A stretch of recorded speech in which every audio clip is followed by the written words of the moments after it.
Bonjour et bienvenue à tous. Aujourd'hui dans cette vidéo, je vais vous proposer un guide des lectures des tomes sortis en VF pour la série Hellblazer. J'ai récemment fait une vidéo qui parle de John Constantine et donc de la série Hellblazer et je vous renvoie vers celle-ci si vous souhaitez en savoir plus. Pour ce guide, je vais m'appuyer sur les éditions VF de chez Urban et je vous proposerai un guide tome par tome. En effet, Urban a choisi d'éditer la série Hellblazer avec la collection présente. Dans cette collection, un auteur présente la vision de son personnage. On a par exemple Garcinis présente Hellblazer, Mike Carey présente Hellblazer, etc., etc. Cependant, par exemple, en prenant l'exemple de Garcenis, il est passé un certain moment sur Hellblazer et il est revenu un peu plus tard pour un, deux ou trois numéros. Et bien ils seront tous compilés dans le même volume, même si les derniers numéros se passent bien longtemps après. Cela n'entache pas la lecture, mais c'est important de le savoir. Et si vraiment vous voulez une lecture issue par issue, je vous renverrai vers Wikipédia qui liste tous les scénaristes par numéro qu'ils ont écrit. Et on va tout de suite commencer avec, en fait, si vraiment vous voulez le début du personnage, la série Swamp Thing. C'est dans celle-ci que John Constantine apparaît, c'est dans le Swamp Thing d'Alan Moore.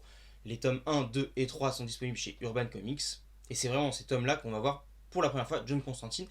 Et ce sont des tomes qui sont assez importants pour comprendre le personnage. Pas essentiel, mais assez important. Et ils vont vraiment poser les bases de ce que sera John Constantine par la suite. Ensuite, vous pouvez passer à Jamie Delano présente Hellblazer, tome 1, 2 et 3. C'est la première série Hellblazer. On a vraiment les débuts de John Constantine sur sa propre série. L'auteur va donner un ton un petit peu différent à John Constantine, un petit peu plus torturé que l'on a dans le Swamp Thing, un petit peu moins omniscient, a commencé à faire des erreurs, manipulateur, etc. Et on va vraiment le personnage qui va se développer sous la plume de Jamie Delano. Ensuite, on enchaîne directement avec Garcenis, présente Hellblazer, le tome 1, 2 et 3. C'est dans ces tomes-là que John Constantine va affronter non pas des démons, des êtres humains, mais bien une maladie. Bon, il va aussi affronter des démons et des êtres humains, mais l'accent est vraiment mis sur la maladie qu'il doit affronter. Et on va voir comment il va réussir à se sortir de cette situation. Bien sûr, les trois tomes ne vont pas parler que de ça.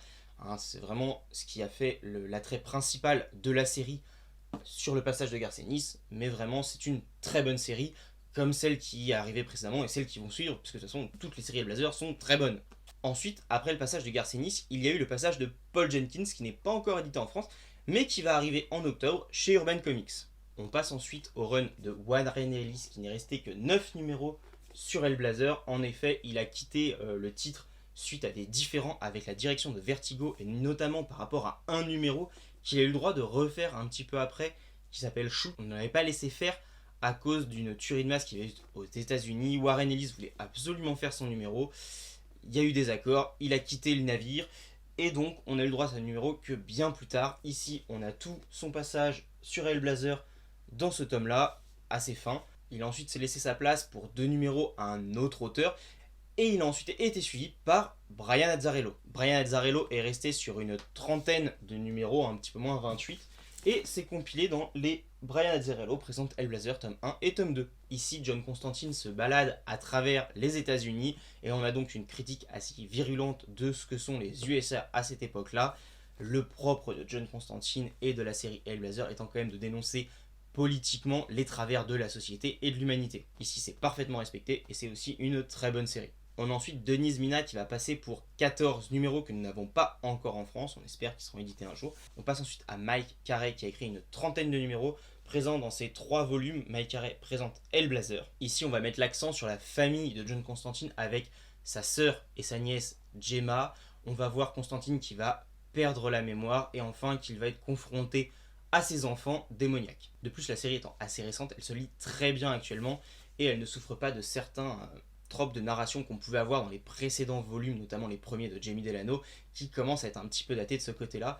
Donc vraiment une très bonne série. Et ensuite, on n'a pas la suite en ce qui concerne la série Hellblazer. Mike Carey termine son passage sur le numéro 215. Ensuite, il y a eu Denise Mina, mais également Andy Deagle et surtout Peter Milligan pour une cinquantaine de numéros qui ont conclu la série au numéro 300.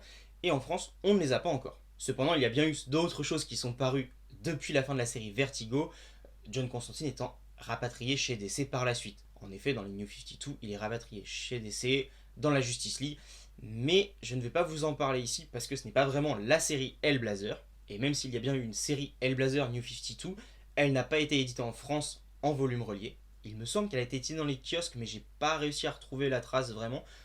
Donc voilà, pour l'instant, on ne l'a pas, elle n'est pas facilement accessible en tout cas, Par contre, il y a quand même eu d'autres volumes qui sont arrivés jusqu'à chez nous. Les premiers de ces volumes, alors là c'est pareil, ça va pas être facilement trouvable, c'est Dark Entries de chez Panini Comics, donc ça date d'un moment. C'est paru en 2009 aux États-Unis. C'est un one-shot qui va mettre John Constantine en participant d'un jeu télévisé.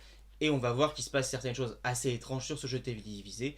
Et on va en apprendre plus au fur et à mesure de la série. Chose à souligner, c'est que c'est intégralement en noir et blanc, que le dessin est un peu particulier, mais c'est une série que j'ai vraiment appréciée. Ensuite, on passe aux deux premiers épisodes parus chez Urban, qui ont été édités aux États-Unis en 2010 et fin 2010-2011 pour le deuxième. Donc, les dossiers de Hellblazer Pandemonium de Jamie Delano et Jock, et les dossiers de Hellblazer Mauvais Sang de Cy Spencer et Sean Murphy.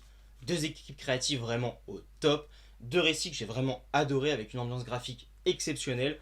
Deux récits que je vous conseille évidemment si vous arrivez à les trouver, bien évidemment, parce que de ce que j'ai compris, ils sont maintenant assez difficiles à trouver. De plus, le personnage de John Constantine a été rapatrié dans l'univers Sandman, ce qui a donné une série écrite par Simon Spurrier. Simon Spurrier présente Hellblazer en français, et je ne pourrais pas vous en dire plus parce que je ne l'ai pas encore lu pour le moment, mais il a très bonne presse et je suis quand même assez impatient de le lire. Enfin, un autre tome que je n'ai pas encore lu et qui est paru dans le Black Label, Hellblazer Rise and Fall de Tom Taylor et Darick Robertson. Des retours que j'ai eus, c'est une œuvre assez intéressante, mais qui ne va pas aussi loin dans la satire politique, sociale, etc. par rapport à la série Hellblazer, mais pour des gens qui voudraient commencer Hellblazer et John Constantine, c'est une bonne porte d'entrée, paraît-il. Et voilà, vous savez quoi lire et dans quel ordre pour la série Hellblazer et ses spin-offs, mais sachez cependant que vous pouvez totalement commencer par le premier tome de Garcenis ou le premier tome de Mike Carey. Ce n'est pas très grave, il faut savoir s'accrocher un petit peu, mais généralement en fait les histoires sont assez indépendantes. On n'est pas comme une série à la Walking Dead où chaque numéro est important pour la suite et la compréhension de l'histoire. On est plus comme dans un Batman où chaque auteur va mettre sa vision sur le personnage, va s'appuyer légèrement sur ce qui a été fait avant, mais au final on n'en a pas besoin pour avoir une véritable compréhension des enjeux et de ce que l'auteur veut nous raconter à travers l'histoire narrée. Si la vidéo t'a plu, pense à t'abonner, à activer la cloche, mettre un pouce, ça aide toujours la chaîne. Et sur ce, je te dis au revoir et à bientôt.